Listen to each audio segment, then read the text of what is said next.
What is going on, my broskies? My name is Toadski, back again, here to bring you guys yet another One Piece Treasure Cruise video. Finally getting around to getting the tier list video up for you guys for the month of September, heading into the month of September. But this is a pretty big tier list this month because we have like a lot of new characters to talk about.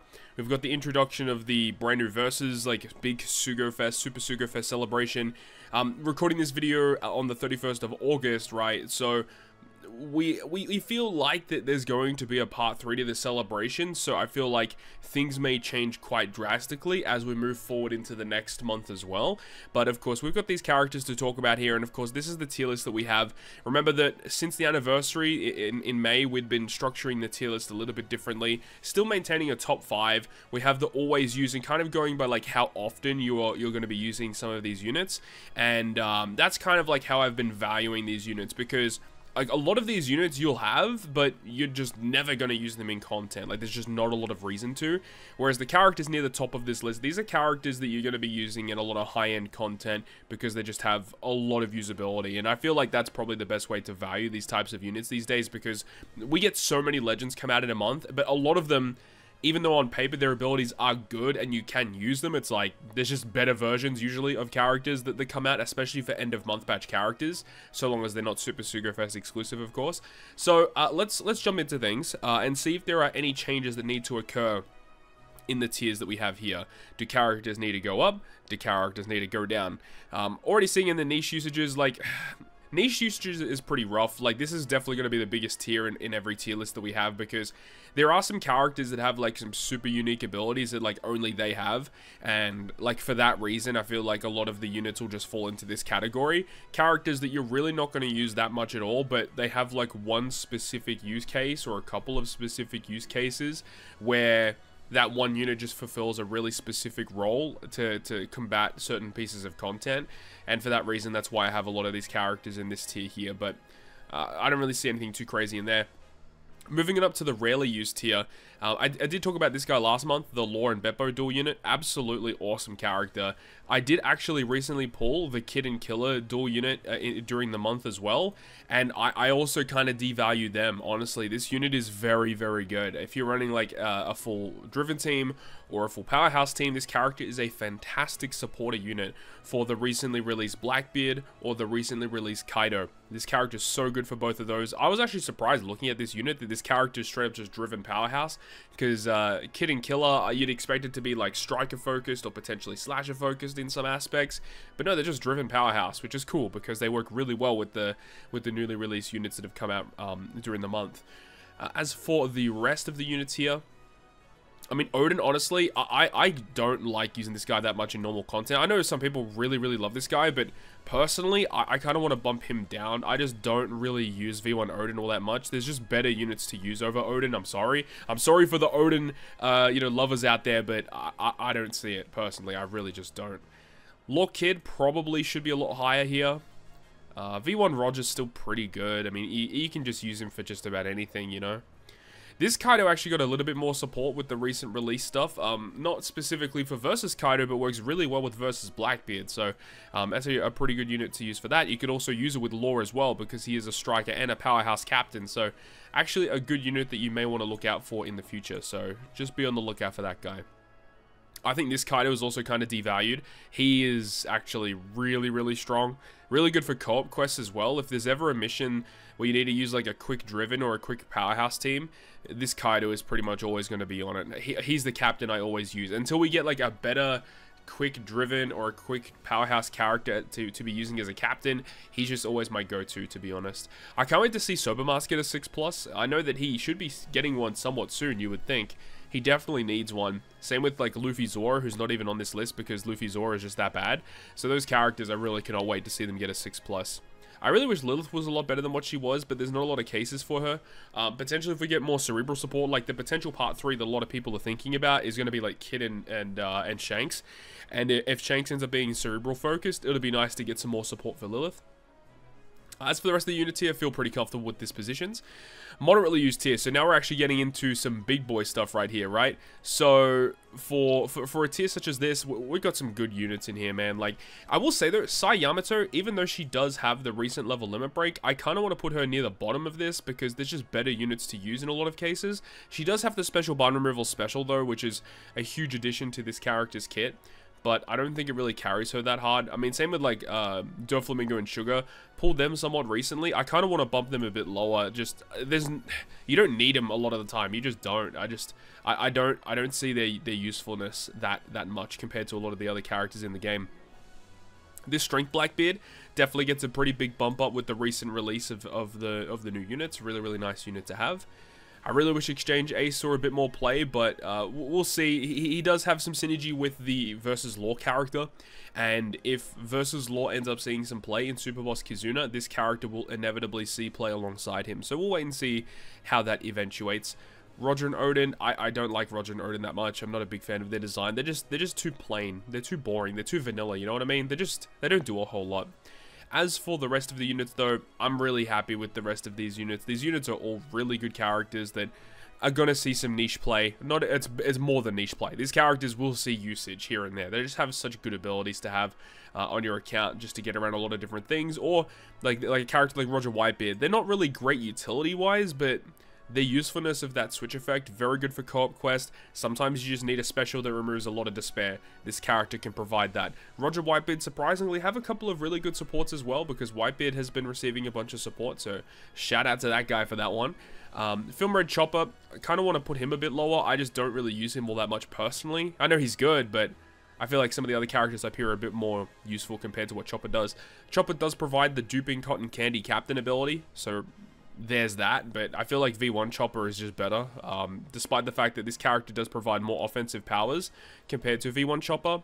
I feel like the V1 Chopper is just better because of the utility, and then just use a better captain straight up, because even though, yes, he's a usable captain, there's just better captains you can be using, you know? Magma Kaido also still gets a pretty big buff from the recent stuff that is coming out, with the whole powerhouse focus stuff, so Kaido is still a really good unit to use in content. Guild Tesoro, I don't know why I have Guild Tesoro down here, to be honest. Guild Tesoro should be nearly the top of this tier. Consistently gets, like, use in a lot of content, and especially because of the treasure map character that came out a few months ago, the Baccarat, Dice, and Tanaka. Like, the fact that this character now gets a V1 Rayleigh support for himself is so good. So yeah, Tesoro stays winning. Like, he's one of the best aged legends in the game. He just ages like fine wine. Such a good unit. Whitebeard vs Blackbeard, I also want to kind of bump down a little bit as well. Just newer versions of these units coming out that kind of devalue the original release of these characters. That's just the way I feel about it. Feel pretty good about the rest of this tier though. Okay, so let's go ahead and move on to the always used tier, and I guess the top 5 inevitably as well. I accidentally forgot to start recording. I did do a little bit of a cut here, but I was moving some characters around. I'm going to keep Alba at the bottom of this tier because I just don't personally have a use case for this character. Alba is really good for players that don't have a lot of characters on their account. You know, if you're still trying to make your way into the game, having double Alba, like both captains being Alba in content, is so good. Being able to completely resist Bind, Despair, Special Bind, Special Reverse, you know, all these different gimmicks on your captains is so valuable. And then also has a great super type, great special ability. He can carry you pretty hard through a lot of content, so shout out to Alba. But if you're a more established player who have basically all of the other legends on this list, you're just not going to have a lot of time to abuse Alba's abilities, in my opinion. That's just the way I see it, and that's the way that I've experienced it. I feel like Kaido vs Yamato is not aging as great as I would have hoped. Yamato is still pretty solid, but unfortunately versus Kaido, there's just not a lot of uses for him. He has some really cool stuff, but being nerfed by when you use his special ability and allowing you to only use like 1 or 2 other specials for the rest of the content really does hurt. And it really does mean as well that you can't just run double versus Kaido for content because, you know, you use 1 versus Kaido special and then you kind of just like stuck there. So yeah, versus Kaido needs very specific team to work effectively. Even though that full int, you know, Beast Pirates crew with like this guy, Alba, Jack, and stuff like that, it's pretty solid, but I just don't think it's like that great anymore compared to what some of the other teams that we can build. I feel like Rush Sanji, I personally have not been using Rush Sanji that much over the past couple of months, but I do concede the fact that he is still a great character. He's got a great special that provides utility, matching slots, and then all of the chain buffs, and then being able to switch into captain and then disable it whenever you want, accessing super class for your crew. Sanji's a great unit to have for sure, and the Rush Sugo special, you can't disregard that either. So Sanji is still good. Personally, have not used him all that much though. Rayleigh Gaban still stays good. I think Roger is pretty phenomenal. I want to move him up a little bit. The fact that by himself, when you set him as your own captain, and then that special ability to grant you the attack orb color affinity for your whole crew, you could potentially extend that, make it 3 turns, can't be removed by the enemy. Great utility captain, great utility special removing attack down and defense up, and then captain ability removing special bind. Roger is still super solid. Crossguild's one of my favorite legends in the game. I think that this is probably my favorite legend release this year. I guess if you don't count Zoro Sanji. I love this character, and even though I would probably agree with the fact that he's probably not in an always used tier because you're not always going to need Crossguild, I really do think this character is great, and I want to leave him up here because that's kind of like my my sleeper pick. I really love Crossguild.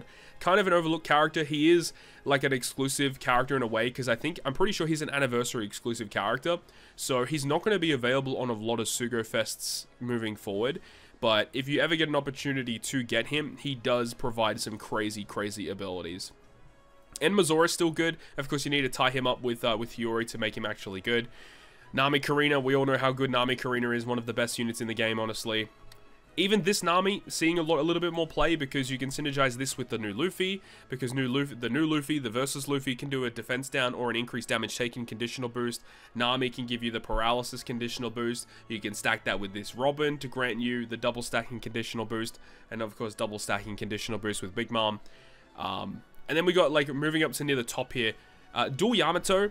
I don't use this character that much in content, but the thing is with the Versus lore, I feel like Versus Yamato, or Dual Yamato should I say, has great potential, as that synergy with lore is kind of nuts. Having lore provide Rush Sugo special, and then you can have Yamato granting one of the best, if not the best, final tap damage boosting effects in the game.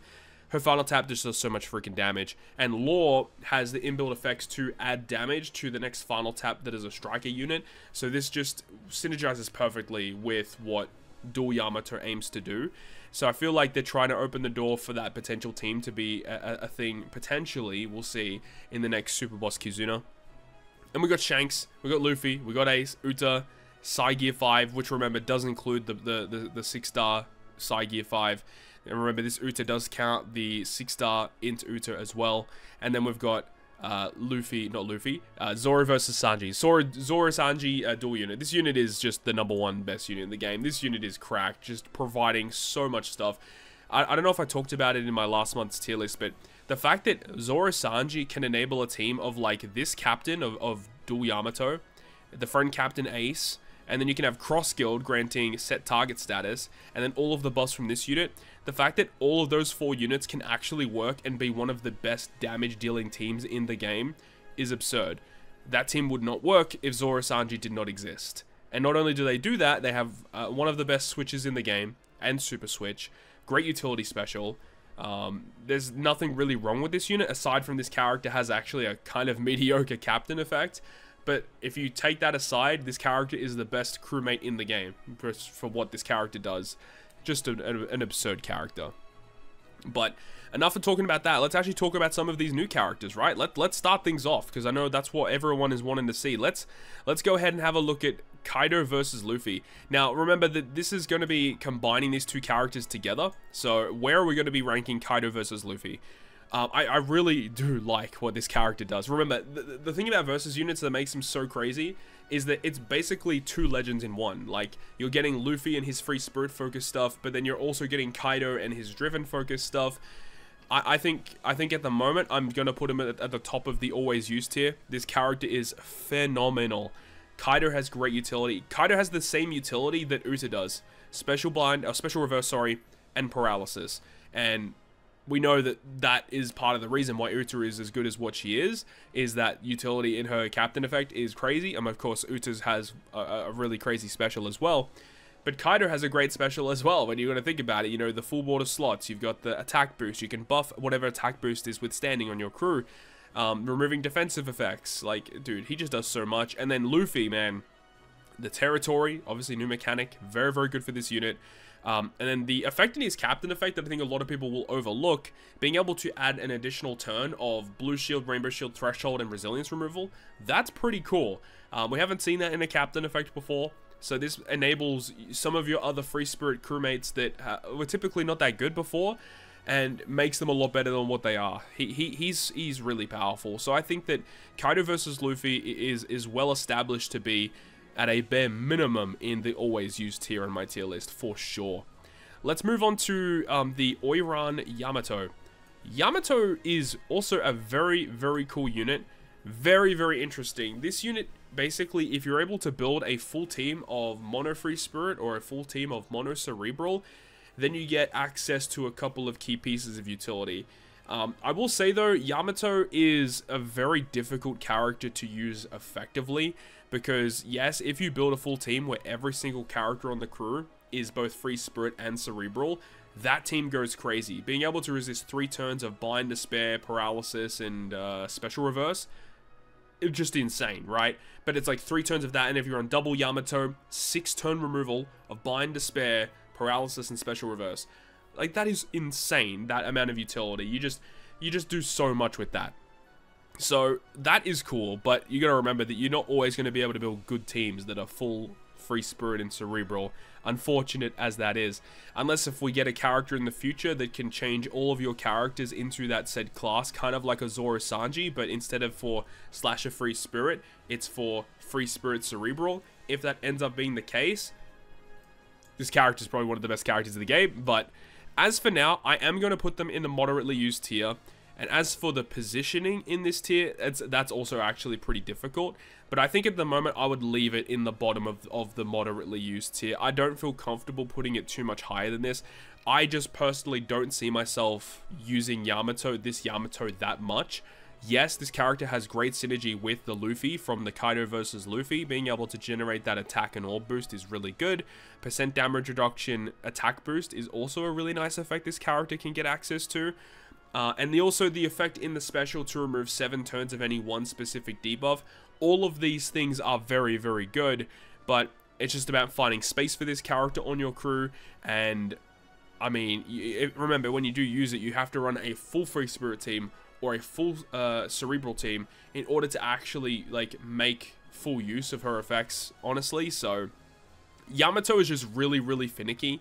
I will say though that she is a good character. If you are building correctly, she is really strong, but just a really annoying character to build for. But definitely far from terrible. So we've got the Momo, Denjiro, and Kinemon. The thing that has really ruined this character is the fact that it includes Denjiro and Kinemon. If this character's solo name was just Momonosuke, this character would be way better than what it currently is. The main issue is that you cannot run this character with K-Dad. Like, that really sucks. That hurts the character pretty badly, as K-Dad would have some pretty interesting synergy with this unit. Having like V1 Odin, K-Dad, and then this Momo would have been fantastic, but they've kind of structured it in a way now where it's like, yeah, you can run V1 Odin with this guy, but it's basically like you either run K-Dad or you run this guy.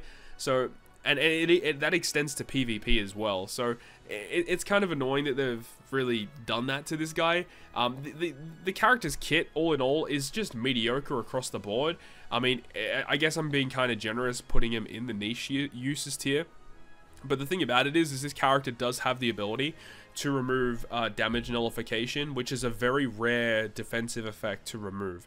So for now, I'll leave them in this tier, but I will say that it's a very unimpressive Sugofest exclusive character.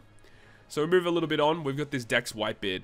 Now Dex Whitebeard, I was contemplating not even putting him on the list until I reread his effects, and then I realized that this Whitebeard does have the ability to change the characters on your crew into Powerhouse class. So if you don't have Powerhouse characters on your crew and you want to fulfill certain roles, you can still do that with this character's ability. So I think that's honestly really cool that this character can do that. But outside of that, the real issue with this unit is the character's cooldown is absurdly high. To make full use of all of his effects, you really just have to have a lot of cooldown reduction on your crew, or be in content where you get cooldown at the start of the fight. If you're not doing that, then Whitebeard's gonna not really gonna have a lot of usability in my eyes. That's the way that I see it. But I will say that he does have some niche abilities where I could definitely see, like, yeah, he's going to be really good in certain scenarios, but I just don't think those scenarios are going to be coming up all that often. So next on the list is going to be the Super Evolution of Sakazuki. Now, again, Sakazuki, I really don't like what they did with this guy. They really kind of, like, hammered down on the ability of running one of every color. If you run one of every color on your crew and use his special ability, you can get, like, beneficial effects. But I really don't like that ability. I think that's kind of annoying. But I will say is that Sakazuki does get a really good special. He does remove like a couple of pieces of utility. Like he does have burn and despair removal, I believe it is now, which is actually really good. And he also just innately, before even the Super Evolution, he had the ability to remove 3 turns of barriers. There are not many characters in the game that can remove 3 turns of barriers, but not only does he do that, he also gives you an attack boost. He can also give you a conditional boost. So Sakazuki provides quite a lot, actually.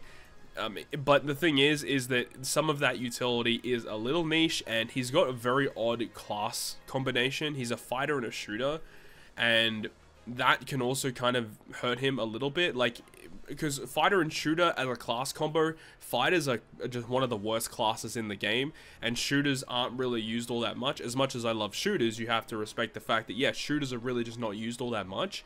So when you take that in mind, you're really looking at his other attribute being strength. And yeah, you're not really going to be using him in content specifically because he's a strength unit, usually not.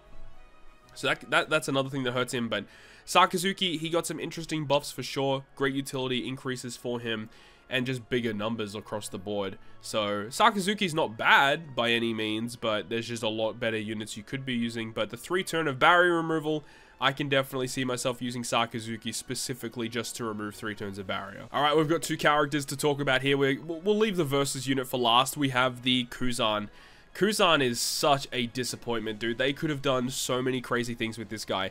I will say, though, that I actually think he's not, like, awful. I still think he's solid. Like, you can do some neat stuff with him because of some synergies, of course, with the versus Blackbeard and the versus Law character. Like, Law being able to switch him to the captain position, and then you get access to super type, and then his super type is pretty solid. And then the effects that Kuzan provide you with in his captain effect, where you could potentially get like a double special with this guy, which is pretty neat. Or you could alternatively get a full board of tandem slots and get them locked. And not even just the tandem slot manipulation, but being able to generate a free ore block in the captain effect could actually be super good. Being able to just generate that randomly whenever you need it, it is pretty cool. So he has some cool effects, I will say, but the special ability definitely lets it down a little bit, like providing like either an ore boost and tap timing buff, or he could give you the conditional boost. And he does have super tandem, but the super tandem is pretty bad because it doesn't really do a whole lot. And another thing is that his super type condition, like, even though the super type is an okay effect, the condition is pretty harsh, requiring 2 of the listed units, and they went to do that, and they didn't even give an EX Super. And I know that EX Supers are typically reserved for Super Sugofest exclusives, but the list of characters that he has access to, you're either running Blackbeard Pirates, or you're running some of those Marine characters, or you abuse Captain Swap mechanics. He's just a really clunky character, and it just feels like Kuzan's sole purpose was to just support the Law versus Blackbeard, and that's just kind of how it is, where if you put Kuzan by himself in his own team, he's just a little clunky and weird to use. But of course, if you abuse him with Law versus Blackbeard, Kuzan does have some pretty neat abilities that could stand out and shine pretty well. And then we have our final character being Law versus Blackbeard. Now, it is unfortunate that Law is a part of this unit, because if this was Blackbeard by himself, I would be rating Blackbeard like absurdly high. Law, in my opinion, brings his character down a little bit. I love what Blackbeard does, though. Blackbeard is so much fun to use. Being able to provide like health cuts, like we've got characters like in the past. Where is this guy? like, where is he? The Int Kid. This guy right here. So this guy has the effect of every time you pass a turn, you're dealing, like, I think it's 10% health cut to yourself. So this character had, like, all of these abilities to, like, be at low HP thresholds. This Blackbeard wants to be at low HP thresholds, but it's weird because he has so much HP. He grants, like, 2 times HP to Powerhouse, which is absurdly high. And then every time you launch a special ability, that's when the health cuts will start to occur. So that's a really neat way of being able to be extremely tanky. Like, you can walk into content and have, like, over 200,000 HP. And then, you know, the enemy does, like, a huge hit to you. Like, if you're on, like, a mini-boss stage, you kill him, the enemy does, like, 50,000 damage to your crew. That's all good. We don't care about a 50,000 damage death hit when you're Blackbeard, unless you're at low HP thresholds. But early in the content, you can just tank those hits for days, doesn't matter. When you get deeper into the content, of course, and you've activated a bunch of specials, when you get down to that 20% threshold or below, and you've got your 6 powerhouse characters on the crew, you generate that HP guard, and bro, HP guard is so insane. Bandai, as we know, have had a little bit of a thing for introducing a lot of burn, the super burn, pain debuff, bleed mechanics into a lot of more recent content. And this brand new HP guard mechanic that Blackbeard gets access to essentially ignores all of that. So HP guard being able to block any damage that is not from an enemy effect or a health cut, it's super good. And I will say that because of Blackbeard and this HP guard mechanic, one thing that I put it up here just to show, Gecko Moria, in my opinion, becomes actually good. I'm going to put him... Oh, where will we put him? I think I'll put him here. Gecko Moria now becomes way more valuable because Gecko Moria has the ability to basically survive a death hit. Let me just pull him up for you guys, just in case you guys don't remember exactly what Gecko Moria does. Moria, I did use him in my showcase video for this Blackbeard, by the way, just because he's like one of the only units that kind of fulfills this role for Powerhouse class. This special ability, it does change slots into matching, which is cool. Or boost for Driven Powerhouse, but this effect reduces any damage received above 2,000 damage by 100% for 1 turn. And then after 1 turn has passed, you get a color affinity boost. That's kind of cool as well. But this effect is so good because when you're with Blackbeard in your mono powerhouse, your HP guard, you're at super low HP thresholds. This basically means any damage that is 2,000 or more, you take the initial 2,000, but the extra damage past 2,000 is just completely negated. So when you're at those low HP thresholds and an enemy has a death hit, this Gecko Moria is like one of those characters that can literally just tank the hit for you. Now, I'm pretty sure there aren't a lot of characters that could actually do that for Blackbeard's specific scenario, that are powerhouse that can do that. So I do think that Gecko Moria does get a bit more valuable, so shout out to him. But then the Blackbeard side of stuff is really cool. I like most of his effects, even though the rush mechanic with Blackbeard is a bit strange, where the 6 tap is actually the only real valuable rush for Blackbeard. When you pivot over to Law, when I was using him, I talked about it in my showcase video as well. Whenever I was using Law as a captain, I basically just kept saying to myself, why am I using Law as a captain when I could use Int Uta as a captain and she is just straight up a better striker captain? In normal content, at least, there is no real reason to use Law as a captain when Int Uta exists. What I will say though, I did talk about it a little bit earlier in the video, but the potential that Law has for high damage content with his Rush Sugo special and synergizing with other powerful striker characters like potentially Nami or potentially Uta in a way, or potentially Yamato dual unit, should I say. That does have quite a lot of potential moving forward. So we'll see how that unfolds, but Law, in normal content, I was very unimpressed. His abilities were very weird and clunky. The captain swap mechanic that Law has is good if you can plan your team out correctly, but I don't understand why Law's captain swap mechanic is not an optional captain swap when they've released so many other characters in the game that have introduced a captain swap in their ability, and they have shown that they can program an effect to have a selection box. Do you want to switch? Yes or no?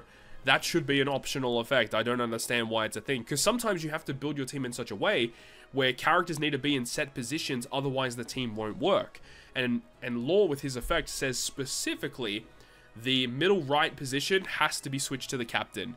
And then they also get 20 turns of cooldown, which is obviously a good thing. But what I would have preferred is either make this captain switch optional or allow you to select which character on your crew becomes the captain. Kind of like what the Kizuna Legend Kirby, I think it was a Kizuna Legend Kirby, whatever it was. The 9.5 anniversary Kirby Legend, he allowed you to select which character you wanted to become the captain, as long as you had a Cerebral or fighter captain, I believe it was. Law should have just had the same thing, honestly. Bit of a weird thing, a little bit of a side rant about that. But all of this taken into consideration, I do think Law versus Blackbeard is a very, very powerful legend. Currently, I want to put him around this tier right now, but we'll see how things move on moving forward and see how much play this character actually sees.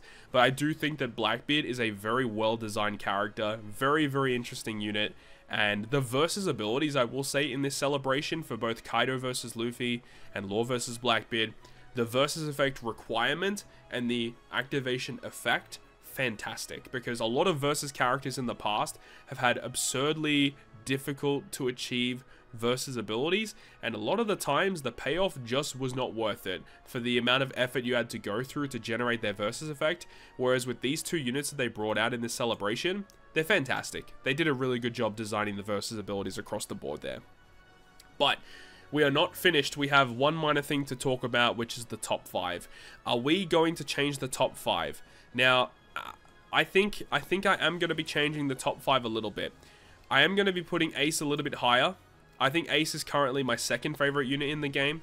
I think Int Anniversary Luffy moves up a little bit. Uta is jumping down a little bit. And I think Psy Gear 5 Luffy is still really, really good. But I've been using Ace a lot. I think he's a fantastic unit. Great synergy with some of the other good units in the game.